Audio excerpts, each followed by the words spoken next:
Assalamualaikum warahmatullahi wabarakatuh. Halo adik-adik, ini hari adalah hari Selasa.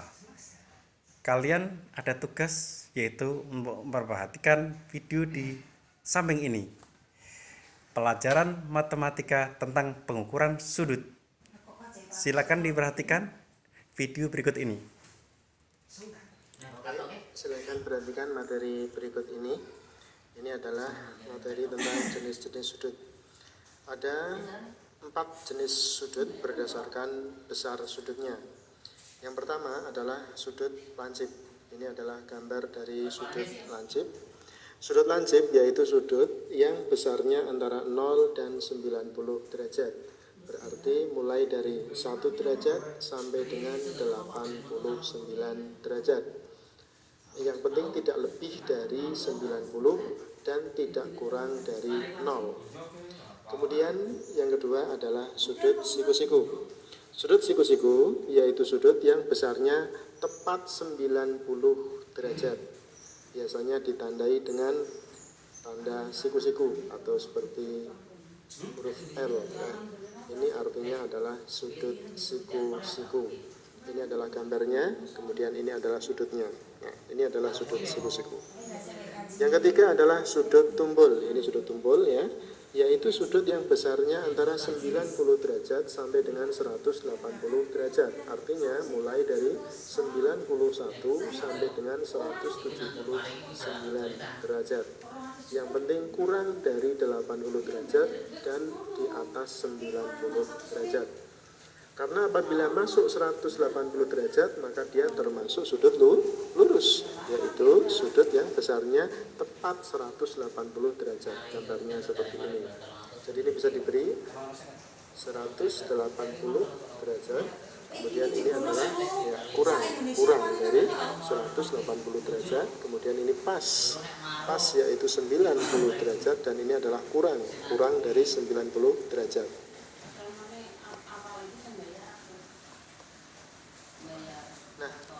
Kita lanjutkan untuk lebih memperdalam tentang sudut. Bisa dilihat ada beberapa provinsi, mulai dari Kalimantan Selatan, Sulawesi Utara, Istana Anak, Sulawesi Selatan, Bali, Jawa Tengah, Teater 40, dan Sumatera Utara. Biasanya saya mengambil contoh dengan jarum jam. Sekarang kita dengan tujuan wahana wisata misalnya. Nah, berdasarkan gambar ini, mari kita temukan pasangan yang membentuk sudut lancip misalnya. Kita ambil contoh misalnya Kalimantan Selatan dan Sulawesi Utara. Ini apabila kita tarik maka dia membentuk sudut lancip. Kemudian Sulawesi Utara dengan Istana Anak. Nah, ini juga membentuk sudut lancip. Tapi apabila Kalimantan Selatan dan Istana Anak ini dijadikan satu, maka membentuk sudut siku-siku karena lurus. Kenapa namanya siku-siku? Karena memang dia seperti siku kita yaitu tegak lurus, begitu. Kemudian dari Jawa Tengah misalnya, dari Jawa Tengah ke Sulawesi Utara, coba dilihat Jawa Tengah ada di sini, kemudian Sulawesi ada di sini. Kira-kira sudut apa yang terbentuk dari Jawa Tengah dan Sulawesi Utara? Iya, betul sekali, ialah sudut lurus. Berikutnya dari Sumatera Utara ke Bali misalnya, dari Sumatera Utara ada di sini, kemudian Bali ada di sini. Sudut apakah yang dibentuk dari Sumatera Utara dan Bali? Ya, betul sekali, ialah sudut tumpul karena lebih dari 90 derajat. Berikutnya adalah tentang jumlah sudut. Misalnya ada sebuah kertas, kemudian kita setiap sudut kita gunting membentuk segitiga seperti gambar di sini. Kemudian kita ambil dan kita pisahkan guntingan ketiga sudut tersebut, kemudian kita gabungkan atau kita satukan, kita ikutkan salah satu sisi ketiga guntingan sudut tersebut, maka dia membentuk sebuah sudut. Sudut apakah yang dibentuk? Kalau di sini sudutnya ya sudut hampir rata-rata sudut lancip, sudut lancip. Kemudian setelah disatukan menjadi Ini kemudian dia membentuk sebuah sudut baru yang besarnya adalah 180 derajat atau sudut lurus. Jadi karena sudut lurus maka dia 180, karena 180 maka dia adalah sudut lurus. Jadi ini adalah prinsip untuk kita menghitung bagaimana besar sudut yang tidak diketahui tapi yang lainnya diketahui. Sebenarnya penjelasannya.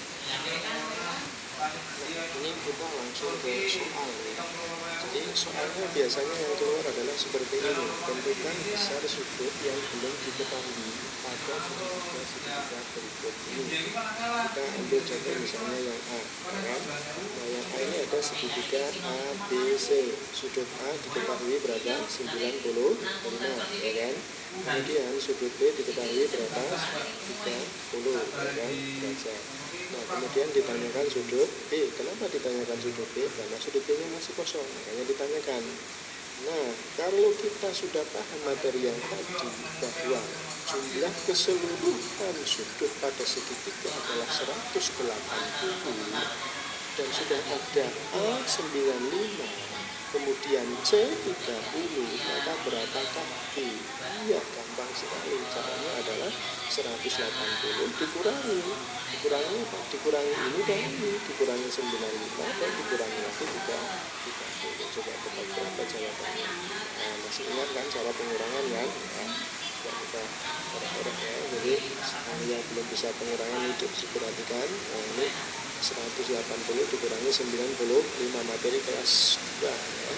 0 kurangi 5 adalah 5 ya, karena nggak bisa, dia harus minjem jadi 10 kan begitu ya, karena ini minjem 10 maka sini tinggal 7 kurangi 9 nggak bisa, pinjem 1, 17 kurangi 9 sama dengan 8 1 habis 85 sudah selesai belum? Belum, karena belum dikurangi dengan 30 maka harus dikurangi dengan 30. 85 kurangi lagi 30, 5 kurangi 0 5, 8 kurangi 3 5, sehingga jawabannya adalah 50. Yang berikutnya adalah B. Nah, bagaimana dengan yang B?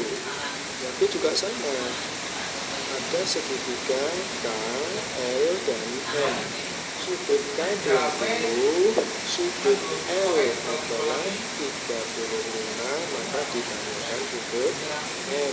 Caranya pun sama, yaitu karena jumlah totalnya adalah 180, maka 180 dikurangi 20 dikurangi 35.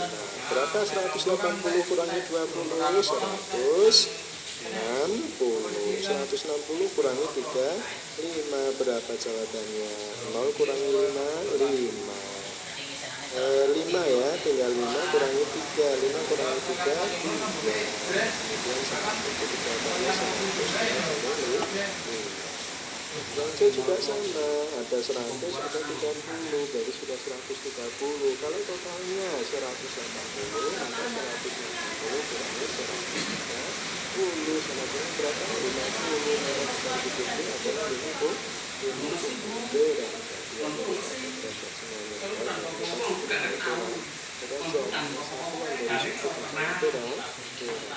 Nah kemudian yang D bagaimana ini kalau yang D? Yang D ini kok yang diketahui kok cuma 1? Kata siapa? Yang diketahui tidak hanya 1, tetapi lihat ini. Ayo, apa ini masih ingat nggak tanda apa ini? Ini adalah tanda segitiga sama sisi apa sama kaki? Sama kaki, karena cuma 2 ya. Kalau 3 di sini misalnya ada tanda dari sama sisi. Kalau cuma 2 berarti sama kaki. Kalau sama kaki berarti segitiga sama otomatis. Kalau yang sini 55 berarti yang sini juga 50. Kemudian yang sini berapa ya? Yang dikurangkannya adalah 80 kurangi berapa? Kurangi 110 dari 110 55 tambah 50 berarti 180 kurangi 110 sama dengan berapa? 170 itu jawabannya adalah 70 gram. Kemudian yang E itu bersifat pasif ini itu sementara yang ini ditanyakan begitu kemudian kita bilang jadi simbol apa ini simbol ya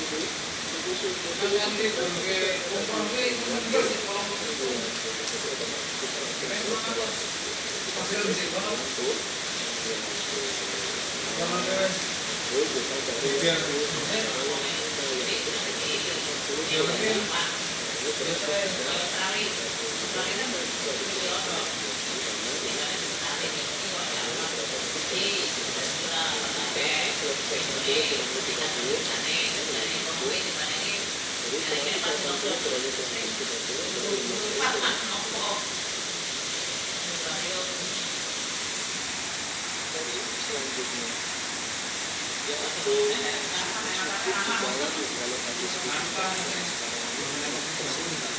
jadi misalnya kita diminta bahwa SQ4 ya kan SQ4 itu kan kita membuat setiap itu batas seperti batas ini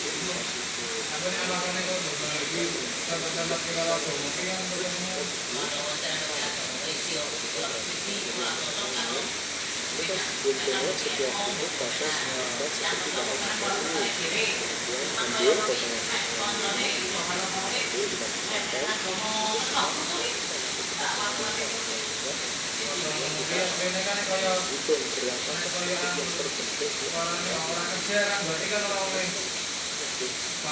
potongan itu orang Jumatan mereka kan orang IT atau ngono di urip di anu jadi itu apa sosok-sosok itu di satu potongan kumpul